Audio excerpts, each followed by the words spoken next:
Hello dear students, നിങ്ങൾ NEET repeater ബാച്ചിൽ അടുത്ത വർഷത്തെ നീറ്റ് എഴുതാൻ പോകുന്ന ആൾക്കാരാണ്. അപ്പോൾ എനിക്ക് ചില കാര്യങ്ങൾ നിങ്ങളോട് പറയാനുണ്ട്. ഹൗ ടു അപ്രോച്ച് എൻട്രൻസ് ആണ്, നീറ്റ് എന്നാണ് നമ്മുടെ ടോപ്പിക്കിൻ്റെ വിഷയം. പലരും നിങ്ങളോട് സംസാരിച്ച് കഴിഞ്ഞു. അപ്പോൾ എനിക്ക് പറയാനുള്ള കുറച്ച് കാര്യങ്ങൾ ഒന്ന് കേട്ട് നോക്കാം.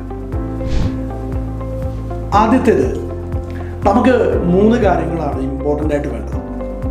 ഒന്ന് കണ്ടന്റ്, അതായത് ആ സബ്ജക്റ്റ് നമ്മൾ തറവായിരിക്കണം.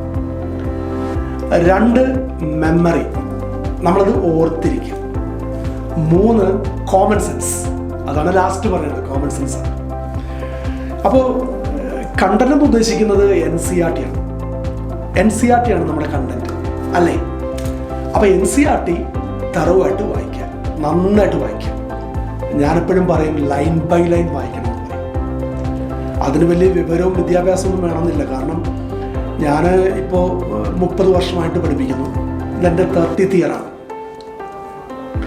ഞാൻ ഒരുപാട് കുട്ടികളെ കണ്ടിട്ടുണ്ട്. പലപ്പോഴും ആവറേജ് ആയിട്ടുള്ള കുട്ടികൾ എൻട്രൻസ് ക്വാളിഫൈ ചെയ്ത് കണ്ടിട്ടുണ്ട്, നല്ല റാങ്കിൽ. അവർ വലിയ ബുദ്ധിമാന്മാരും അങ്ങനെയുള്ള ആൾക്കാരൊന്നുമല്ല, ആവറേജാണ്, സാധാരണ പോലെ പഠിക്കുന്ന കുട്ടികളാണ്. പക്ഷെ അവരെങ്ങനെ എൻട്രൻസ് ക്വാളിഫൈ ചെയ്തെന്ന് ചോദിച്ചു കഴിഞ്ഞാൽ അവരുടെ നിരന്തരമായ പരിശ്രമമാണെന്ന്. അതായത് അവർ ഇപ്പോൾ എസ്പെഷ്യലി ഞാൻ ഒരു ബയോളജി ടീച്ചർ ആയതുകൊണ്ട് ഞാൻ ബയോളജിയുടെ ഭാഗത്ത് നിന്ന് സംസാരിക്കുകയാണ്. അപ്പോൾ അവരെന്താ ചെയ്യുന്നത് വെച്ച് കഴിഞ്ഞാൽ ഓരോ ലൈൻ, ഒരു കുട്ടി എനിക്ക് ഓർമ്മയുണ്ട്, എനിക്ക് തോന്നുന്നു ഒരു 2008-10 ആ കാലഘട്ടത്തിൽ +1 +2 എൻട്രൻസ് കോച്ചിങ് പഠിപ്പിച്ചൊരു കുട്ടിയാണ്, ഇൻ്റഗ്രേറ്റഡ് ബാച്ചിൽ. ആ കുട്ടി മലപ്പുറം സ്വദേശിയാണ്. ഇന്ന് അറിയപ്പെടുന്ന ഒരു സൈക്യാട്രിസ്റ്റാണ്. അദ്ദേഹം നിംഹാൻസിന്ന് സൈക്യാട്രിയിൽ ബിരുദാനന്തര ബിരുദം എടുത്ത് ഇപ്പോൾ പ്രാക്ടീസ് ചെയ്യുന്ന ലീഡിങ് സൈക്യാട്രിസ്റ്റാണ്. അന്ന് എൻ്റെ മുന്നിൽ വരുമ്പോൾ SSLC കഴിഞ്ഞ് മലയാളം മീഡിയം ക്ലാസ്സിൽ നിന്ന് ഒന്നുമല്ലാതെ ഈവൻ ഒരു സ്പെല്ലിംഗ് പോലും മര്യാദയ്ക്ക് എഴുതാൻ അറിയില്ല, ഗ്രാമർ അറിയില്ല, സ്പെല്ലിംഗ് അറിയില്ല. അപ്പോൾ നമ്മളൊരു വാക്ക് പറഞ്ഞാൽ ബയോളജിയിൽ അത് ഫുള്ള് തെറ്റായിരിക്കും. അങ്ങനെ ഒരു കുട്ടി നമ്മൾ ഇമാജിൻ ചെയ്യാം. ആ കുട്ടി നമ്മുടെ MBBS എക്സാമിനേഷന്, അതായത് നീറ്റ് എക്സാമിനേഷൻ പ്രവേശന പരീക്ഷയ്ക്ക് ഓൾ ഇന്ത്യ ലെവലിൽ 15 റാങ്കോടെ പാസ്സായി. All India level. എനിക്ക് ആ കുട്ടി ഇന്നും മെസ്സേജസ് ഒക്കെ അയക്കാറുണ്ട്. സാധാരണ വീട്ടിൽ നിന്ന് വന്ന സാധാരണക്കാരൻ്റെ മകനായിട്ടുള്ള ആവറേജ് ആയിട്ടുള്ള കുട്ടി നീറ്റ് എക്സാമിനേഷന് ഓൾ ഇന്ത്യ ലെവലിൽ 15 റാങ്കിലേക്ക് എത്തി. എന്തുകൊണ്ടാണെന്ന് ചോദിച്ചു കഴിഞ്ഞാൽ നിങ്ങളൊരു ചോദ്യം അത്ഭുതമായിരിക്കും. ഞാൻ കണ്ടിട്ടുണ്ട് ആ കുട്ടി പലപ്പോഴും ആ ഇൻസ്റ്റിറ്റ്യൂട്ടിൽ നിന്ന് പഠിക്കുന്നത് രാത്രി 10 വരെ അവിടുന്ന് പോകാതെ ഓരോ ലൈൻ ഒരു പെൻസിലെടുത്തിട്ട് NCERTയുടെ ഓരോ ലൈൻസ് ഇങ്ങനെ വരച്ച് പഠിക്കും. അപ്പം അവന് മനസ്സിലാകാത്ത ഏരിയാസ് ഉണ്ടാവും. അത് അപ്പോൾ തന്നെ അതാത് ടീച്ചേഴ്സിനെ കണ്ട് ക്ലാരിഫൈ ചെയ്ത് മാത്രമേ വീട്ടിൽ പോകും. അതാണ് കണ്ടന്റ് ഡെവലപ്പ് ചെയ്യാന്ന് പറയുന്നത്. പിന്നെ രണ്ടാമത്തേത് ഓർത്തിരിക്കുക എന്നുള്ളത് നമ്മളെങ്ങനെയാണ് സാധിക്കുക? ഇപ്പോൾ നമുക്ക് ഇഷ്ടമുള്ളൊരു പാട്ട് കേട്ടാൽ നമ്മൾ ഓർത്തിരിക്കും, മറക്കില്ല. ഇഷ്ടമുള്ളൊരു വീഡിയോ കണ്ടു കഴിഞ്ഞാൽ നമ്മളത് ഓർത്തിരിക്കും, കഥ ഓർത്തിരിക്കും. ഒരു സിനിമ കണ്ടാൽ കഥ ഓർത്തിരിക്കും.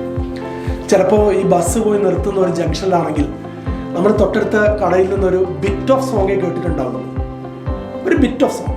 പക്ഷെ നമ്മളത് പോയി വീട്ടിലിറങ്ങിയാലും രാത്രിയായാലും നമ്മളത് ഓർത്തിരിക്കും. എന്തുകൊണ്ടാണ്?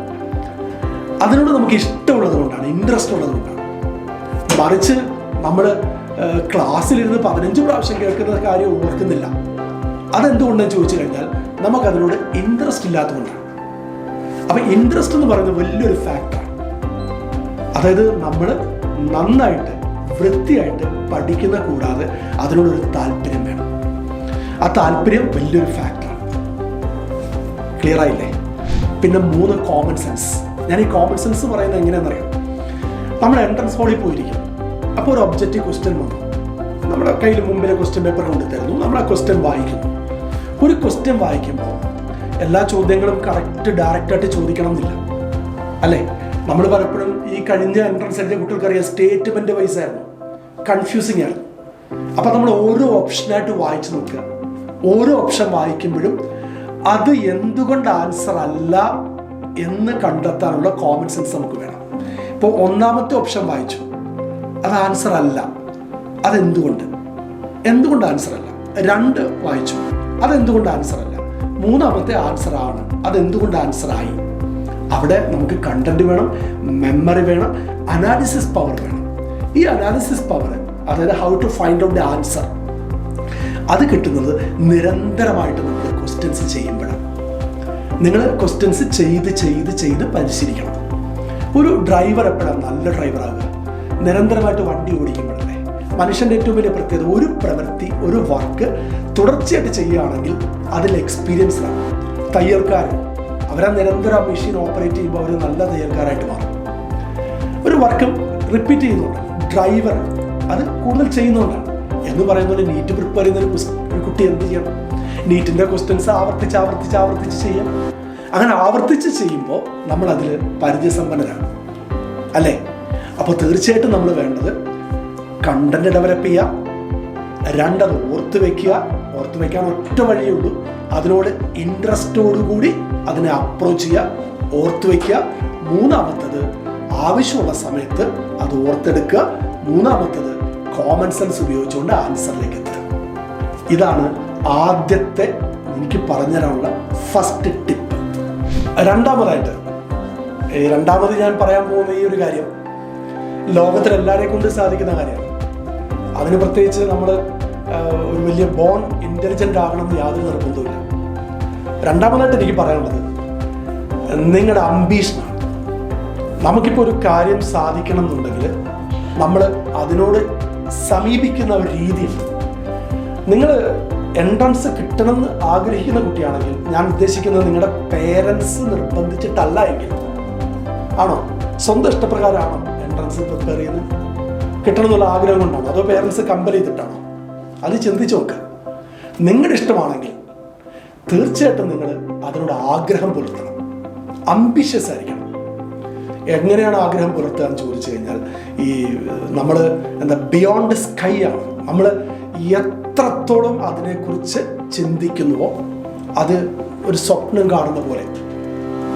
രാത്രിയിലൊക്കെ കിടക്കുമ്പോൾ, ഉറങ്ങാൻ കിടക്കുമ്പോൾ ഒരു സ്റ്റെതസ്കോപ്പ് ഒക്കെ തൂക്കിയിട്ട് all India institute of medical സയൻസിൻ്റെ ആ കോറിഡോറിലൂടെ നടന്നു പോകുന്നത് ഒന്ന് സങ്കല്പിച്ച് നോക്കുക. അറിയപ്പെടുന്ന ഒരു ഡോക്ടറായിട്ട് പ്രശസ്തിയിലേക്ക് എത്തുന്ന സങ്കല്പിച്ച് നോക്കുക.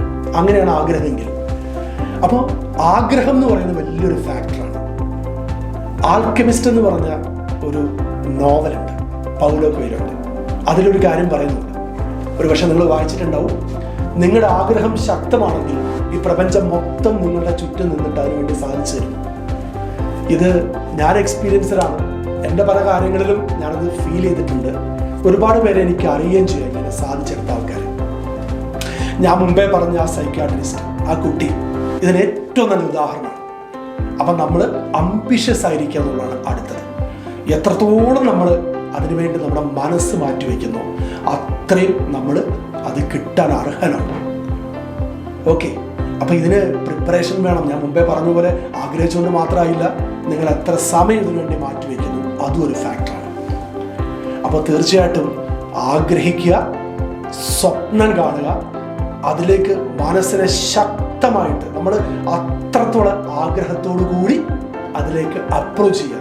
അപ്പോൾ തീർച്ചയായിട്ടും നീറ്റ് എന്ന് പറയുന്നത് നിങ്ങളുടെ മുന്നിൽ ഒന്നുമല്ല. പല കുട്ടികളും അറിയുന്ന നീറ്റ് എന്ന് പറയുന്നത് വലിയൊരു മൗണ്ടനാണ്, ഞാനത് എങ്ങനെ കീഴടക്കും, ഇതൊക്കെയാണ് നമ്മുടെ ചിന്ത. പക്ഷെ ഒരിക്കലും അത് അങ്ങനെയല്ല. നീറ്റ് എന്ന് പറയുന്നത് വളരെ സിമ്പിളായൊരു ടെസ്റ്റാണ്. നിങ്ങൾ ഭയപ്പെടുന്നതുകൊണ്ടാണ് അത് സംഭവിക്കുന്നത്. പേടി ഒഴിവാക്കുക, അതാണ് മൂന്നാമത്തത്. ഭയം ഒഴിവാക്കിയിട്ട് നന്നായി റിലാക്സ്ഡ് ആയിട്ട് പഠിക്കുക. നിങ്ങളുടെ മുന്നിൽ സമയമുണ്ട്, നല്ല അധ്യാപകരുണ്ട് സൈലത്തിൻ്റെ. നിങ്ങൾക്ക് ഏത് സമയത്തും ചോദ്യങ്ങൾ ചോദിക്കാൻ ഡിസ്കഷൻ ബോർഡുണ്ട്. ലൈവുകളിൽ നിങ്ങൾക്ക് ചോദ്യങ്ങൾ ചോദിക്കാം.